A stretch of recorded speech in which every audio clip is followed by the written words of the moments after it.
마태복음 18장 보겠습니다. 마태복음 18장. 여기 있는 말씀은 이제 5장 산상수훈에서 언급됐던 것이 이제 반복돼서 나오는 부분도 있습니다. 그리고 이제 뒤에 보면 용서에 대해서 이제 주로 많이 나오고 그렇습니다. 자, 1절 보면 그때 제자들이 이제 또 어느 한 시점이 된 거죠. 예수께 나와 이르되 천국에서는 누가 크니까? 이 땅에서 지금 서로 한 자리 차지하려고 하는데 높은 자리 또 있고 싶어 하는데 천국에도 그런 것이 있지 않겠냐? 그러니까 천국에서는 누가 크냐? 이렇게 물어봅니다. 예수께서 한 어린 아이를 불러 그들 가운데 세우시고 이르시되 진실로 너에게 이르노니 너희가 돌이켜 어린아이들과 같이 되지 아니하면 결단코 천국에 들어가지 못하리라. 그러므로 누구든지 이 어린아이와 같이 자기를 낮추는 사람이 천국에서 큰 자니라. 자, 천국에서는 큰 자의 기준이 가진 것 또는 명예, 권세 이런 것이 아니란 얘기입니다. 그냥 겸손하게 자기를 낮추는 자가 큰 자다라는 겁니다. 그것을 누구와 비교하냐면 어린아이와 같이. 어린아이.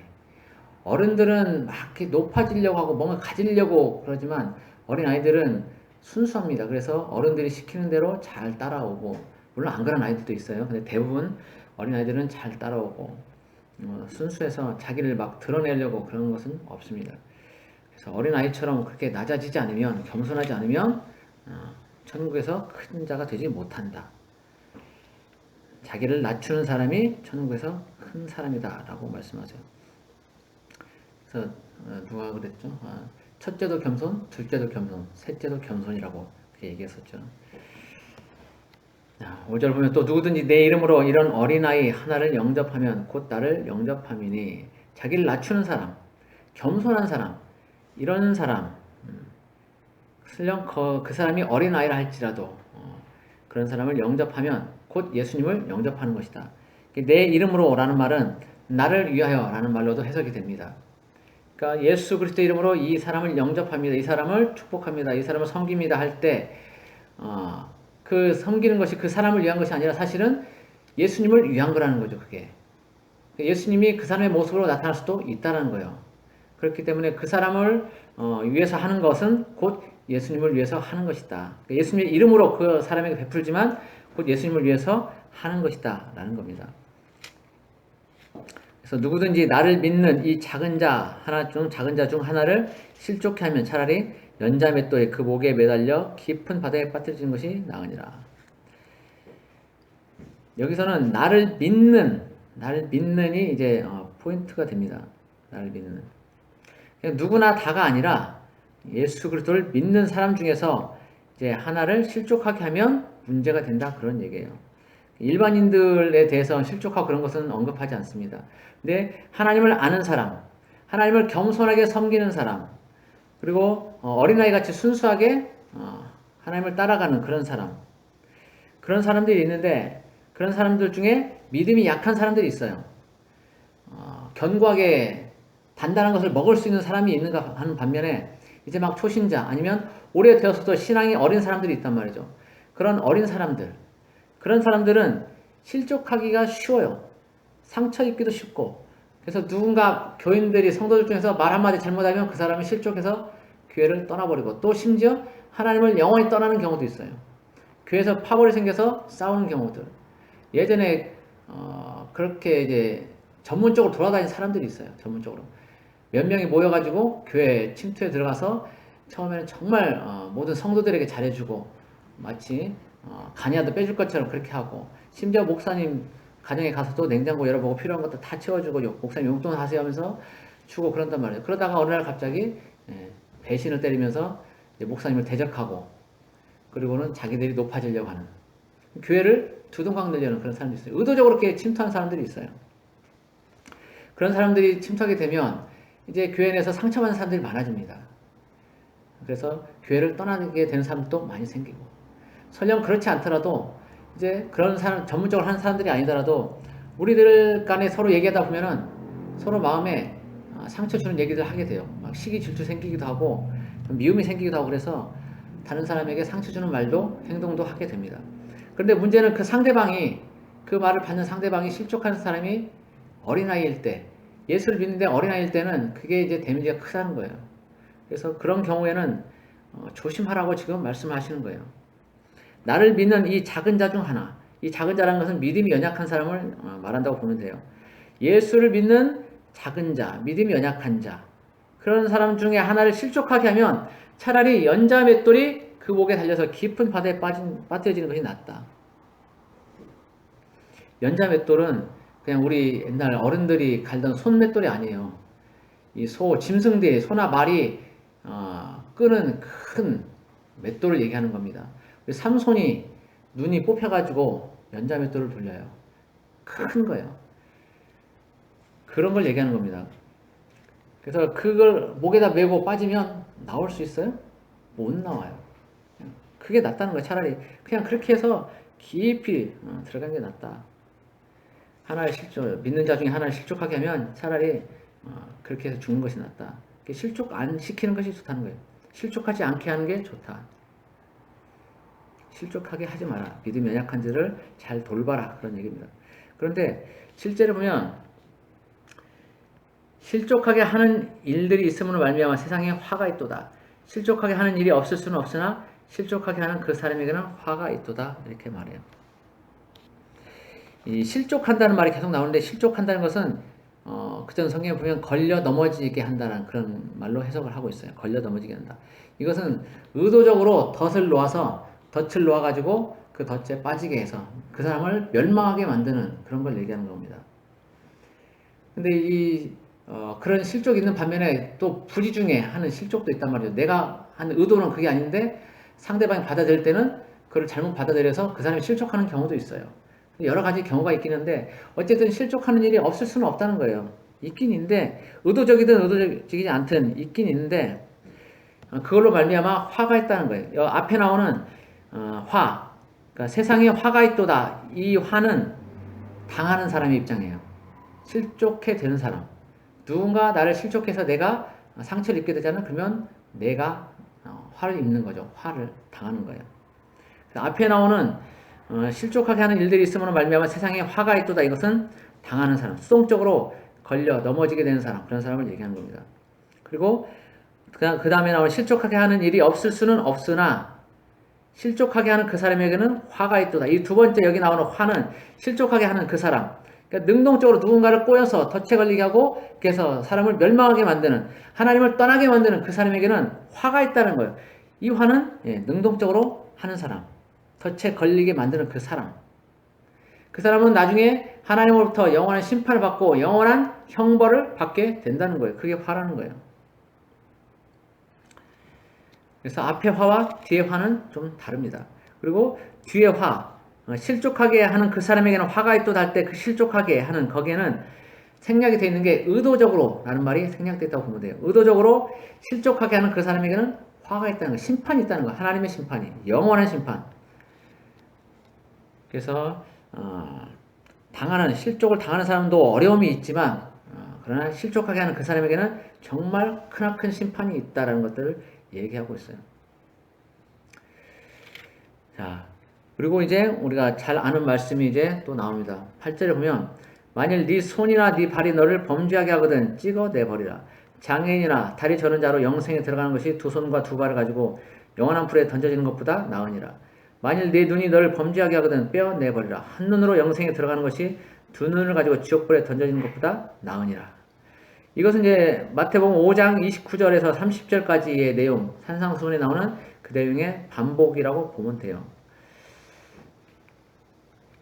자, 이 내용에 대해서는 조금 이제 다시 봐야 될 부분이 뭐냐면 10절까지 일단 보겠습니다. 3가 이 작은 자 중에 하나도 업신여기지 말라.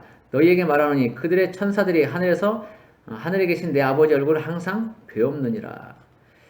자, 6절에 보면 나를 믿는 이 작은 자 중 하나를 실족하게 하면, 자, 그리고 10절에서는 이 작은 자 중 하나도 업신여기지 말라. 이렇게 나와요.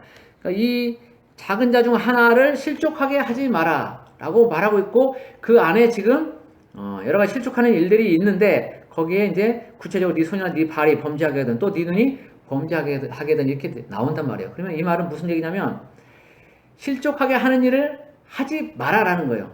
네 눈이나 네 손이 다른 사람, 신앙이 어린 사람에 대해서 실족하게 하는 일들을 하지 마라라는 것을 지금 가운데 이렇게 반복적으로 넣어가지고 강조를 하고 있는 겁니다.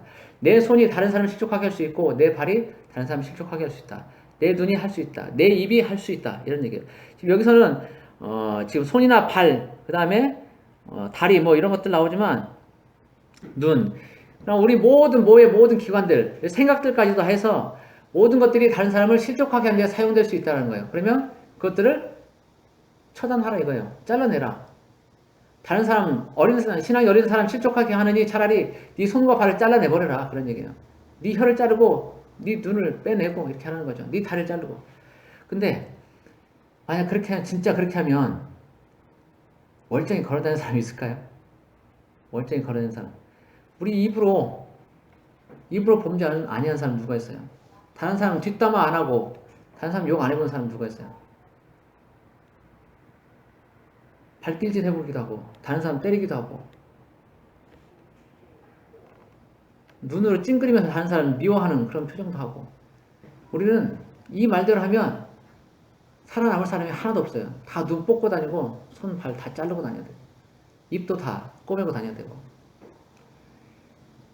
그만큼 다른 사람을 실족하게 하는 일이 참 무서운 거라는 얘기예요.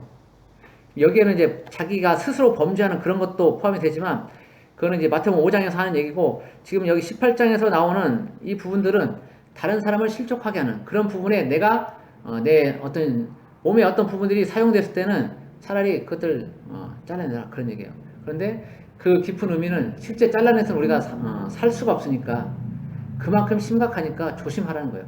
다른 성도에 대해서, 어린 성도에 대해서 함부로 하지 말고, 말도 함부로 하지 말고 오히려 세워주는 그런 일들을 하고 실족하게 하는 그런 범죄하는 일은 하지 마라라고 강력하게 지금 얘기를 하고 있는 거예요.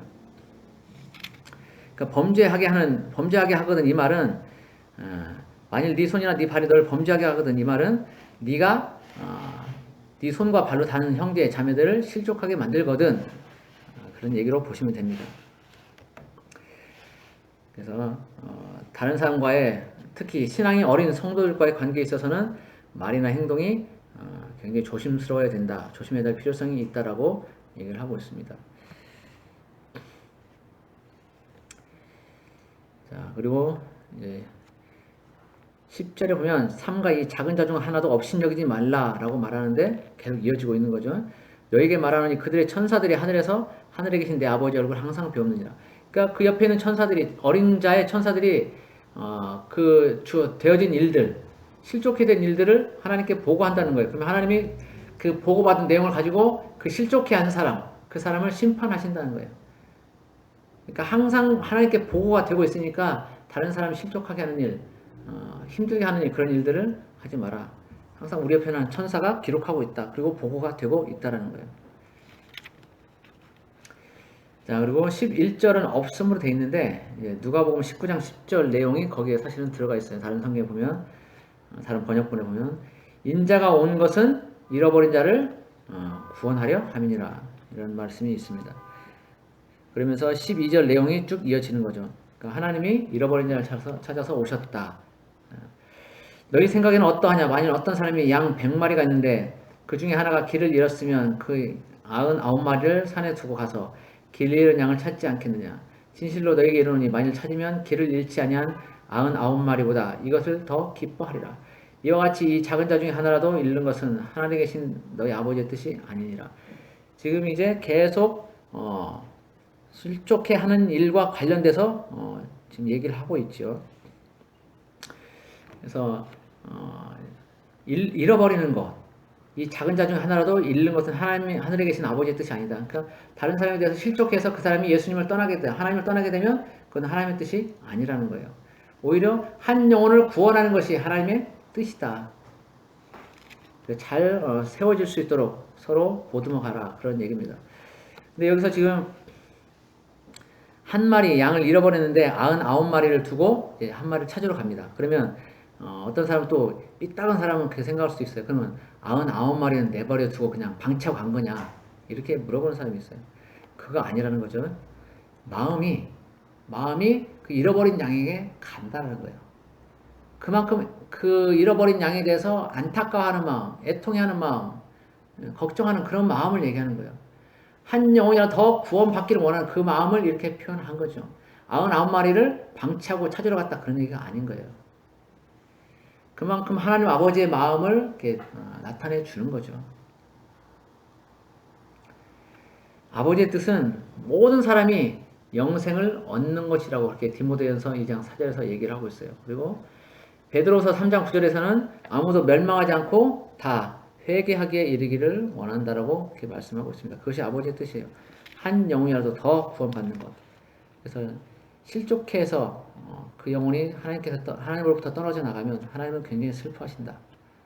그리고 한 영혼을 하나님께로 돌이키게 했을 때는 하나님이 굉장히 기뻐하신다라는 겁니다. 자, 그리고 15절 봅니다.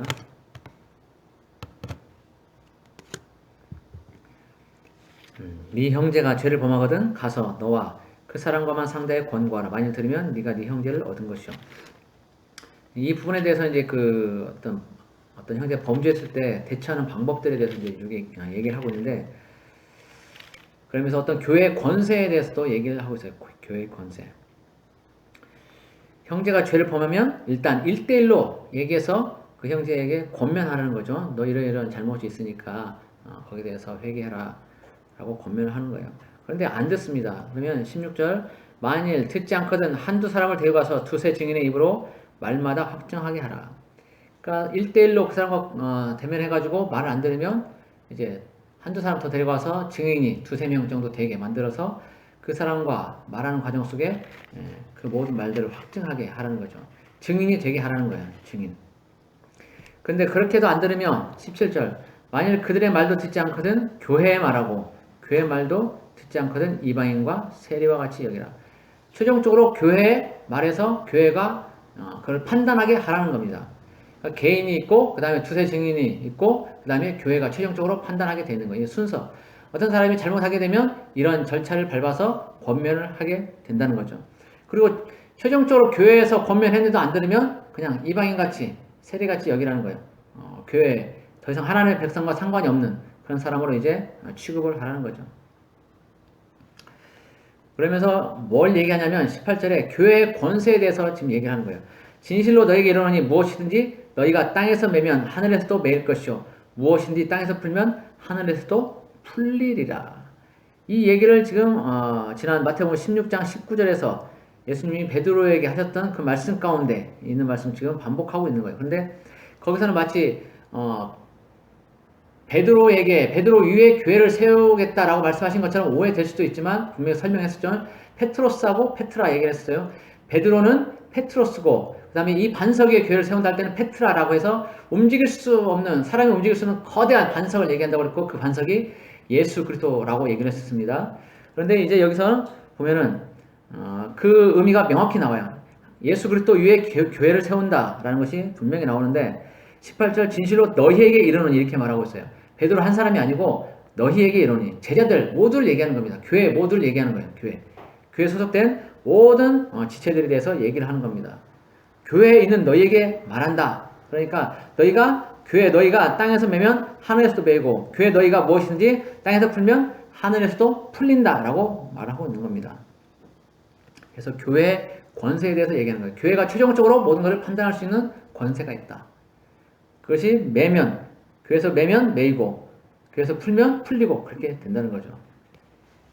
그러니까 교황이나 베드로에게만 어떤 주어진 그런 권세가 아니라는 것을 분명히 하고 있는 겁니다. 그래서 교회 성도 치리의 권한이 있다는 것을 얘기하는 것이고, 그러면서 이 19절에 보면 진실로 다시 너에게 이르노니 너희 중에 두 사람이 땅에서 합심하여 무엇이든지 구하면 하늘에 계신 내 아버지께서 그들 위하여 이루게 하시리라.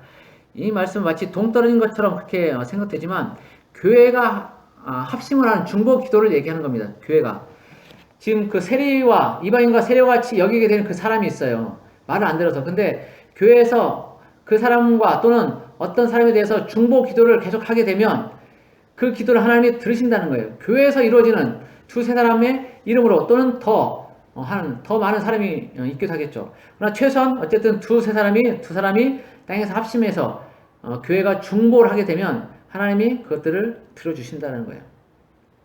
교회의 권세가 그만큼 강하다는 것을 얘기를 하고 있습니다.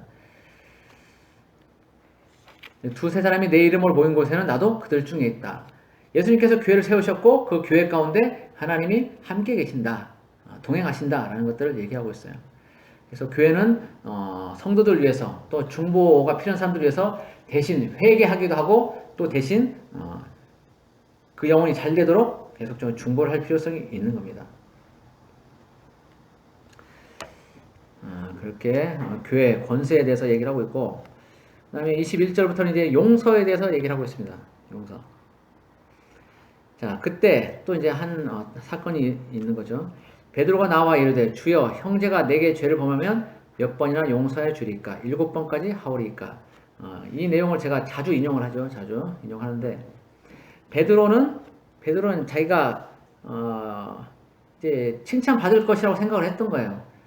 한 사람에 대해서 7번 같은 잘못을 해가지고 7번 용서를 구하면 7번 용서해주면 되냐? 이렇게 이제 얘기를 하는 거죠. 칭찬받은 것이라고 생각하고 했는데 예수님은 뜻밖의 말씀을 하시죠. 예수께서 이르시되 네게 이르노니 7번뿐 아니라 7번을 70번까지라도 할지니라. 이 말씀이 우리에게 주는 위로가 있어요.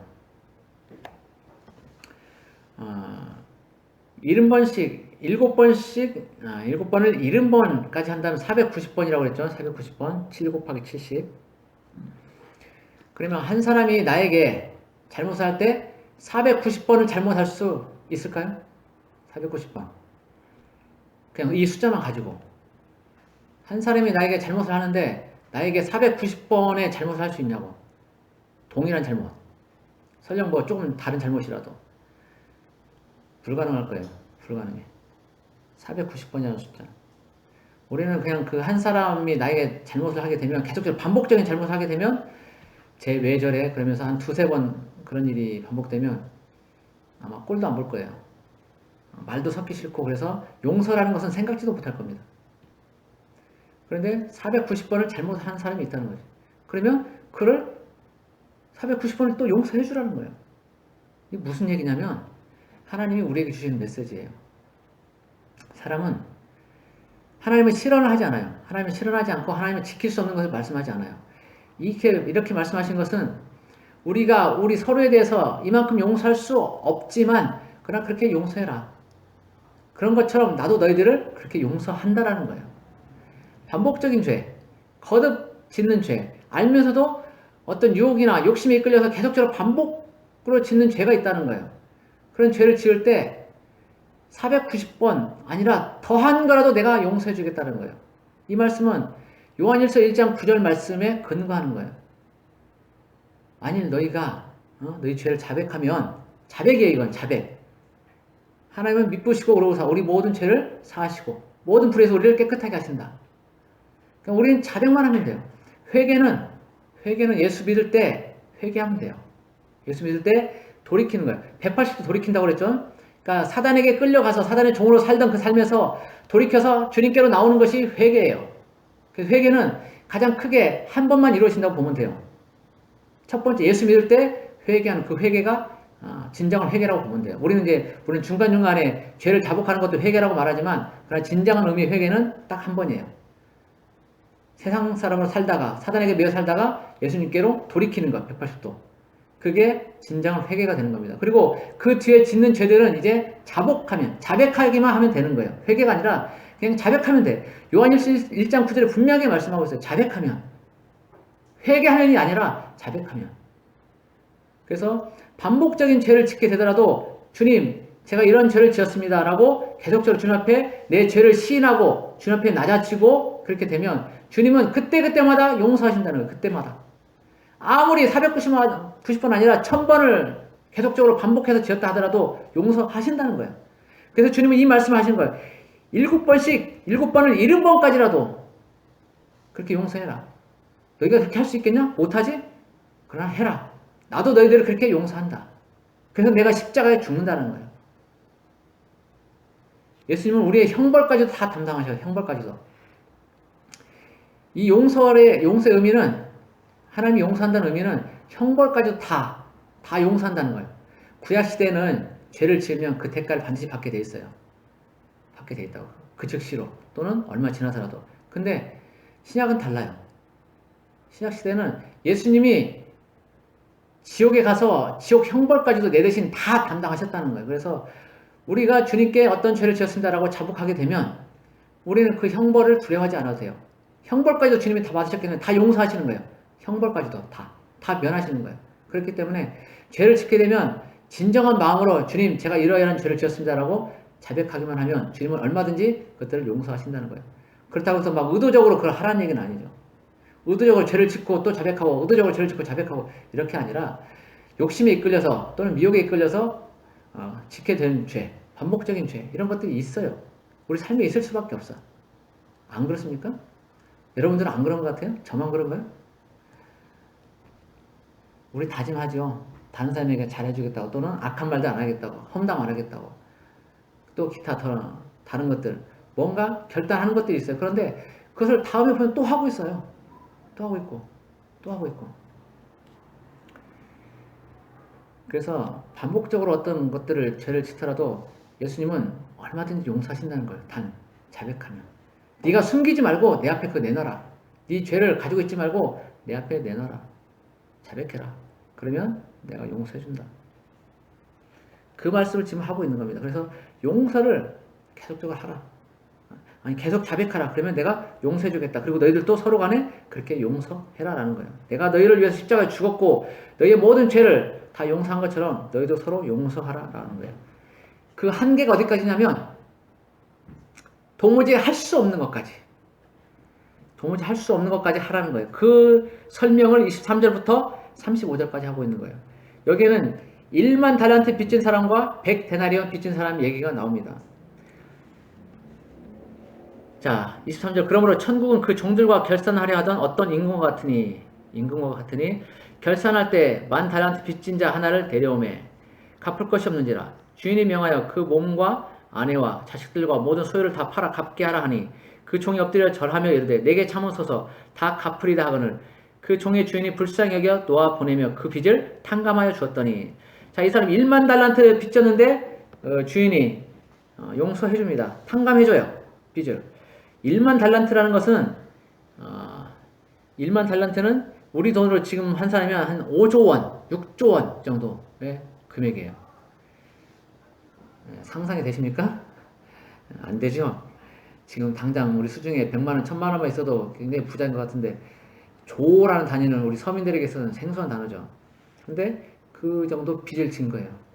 5조 원, 6조 원의 빚을 졌는데 그 빚을 다 탕감해 준 겁니다. 다 탕감해 줬어. 할렐루야지. 자, 그런데 이 탕감 받은 사람이 이제 나가서 자기 동료를 만납니다. 28절.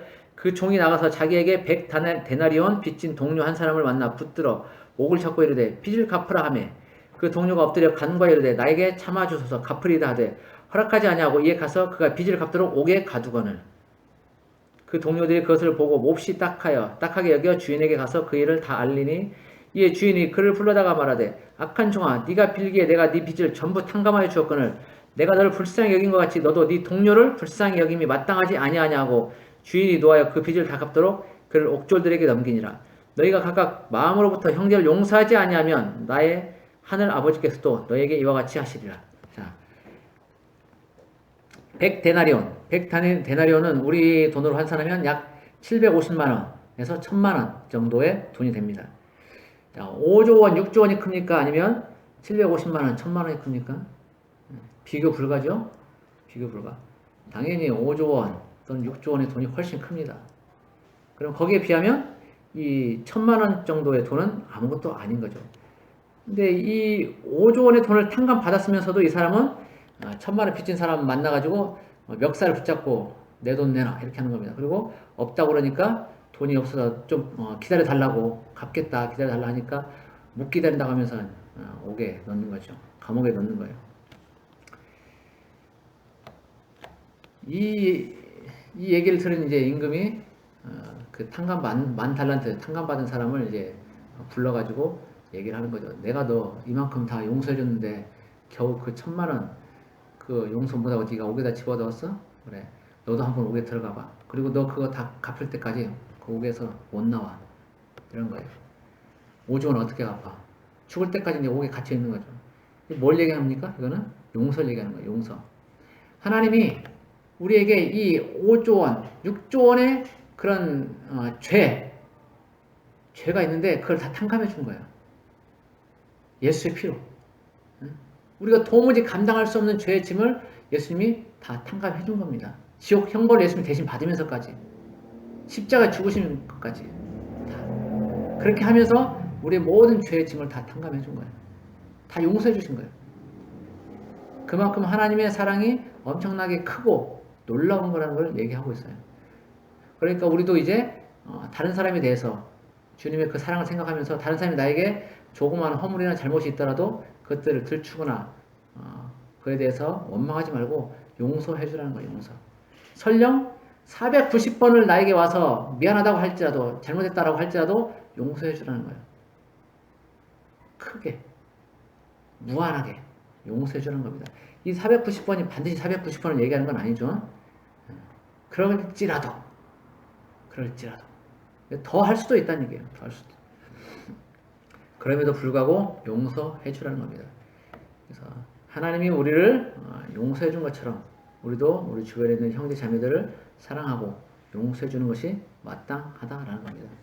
그리고 하나님은 우리가 어떤 반복적인 죄를 짓더라도 자백하기만 하면 얼마든지 용서해 주신다라는 거예요. 그건 하나님의 사랑이에요. 사랑. 오래 참고 기다리시는 그 사랑, 그 사랑인 것이죠. 이 얘기는 아마 나중에 또 설교 다시 한번 하게 될 거예요. 한 9월 말쯤에서.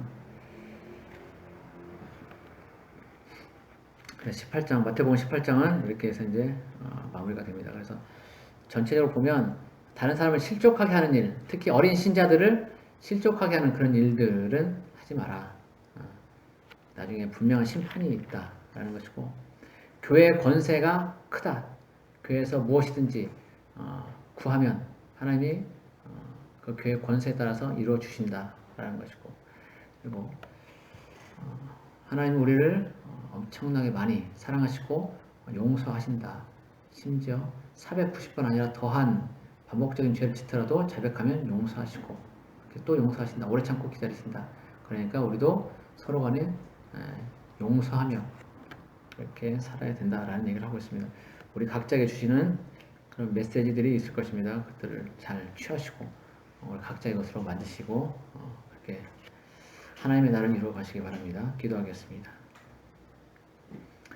고마우신 하나님 아버지 감사합니다. 하나님 나라에는 믿음이 신실한 사람도 있지만 믿음이 연약한 그런 사람도 있습니다. 주님은 그런 사람에 대해서 실족하게 하지 말라고 말씀하십니다. 우리는 말로 또 생각으로 입으로 또 우리의 모든 것들로 누군가를 실족하게 할 수 있지만 그러나 그 대가가 있음을 우리는 알기 원합니다. 우리 주변에서 우리 천사들이 기록하며 그것들을 하나님 앞에 다 보고하고 우리는 그에 따라서 또 심판받을 수밖에 없는 존재인 것을 압니다. 주님은 한 영혼을 귀하게 여기시고 그 영혼이 주님께로 돌아오길 원하는데 우리가 어떤 영혼을 실족하게 함으로써 그 영혼이 주님에게서 떨어져 나간다면 우리는 그것을 감당할 수 없을 것입니다. 주님, 우리들이 그렇게 다른 사람을 실족하게 하는 일들, 그런 일들을 하지 않도록 우리의 마음을 붙들어 주시옵소서. 그리고 그와 함께 누군가 나에게 실족하게 하는 그런 일들을 행했을 때 나에게 상처를 주고 원망하는 그런 일들을 했을 때 또한 주님의 마음으로 용서하기 원합니다. 만달한테 빚진 자 용서해 준 것처럼 그렇게 우리도 또한 용서해 주길 원합니다. 마음에 두고 있지 아니하고 주님의 마음으로 사랑하고 용서해 주길 원합니다.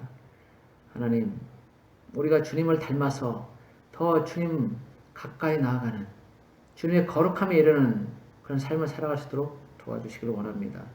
매일 매순간 함께 동행하시는 주님께 감사와 찬송을 올려드립니다. 오늘도 함께 하신 주님을 찬양하며 예수 그리스도 이름으로 기도드립니다. 아멘.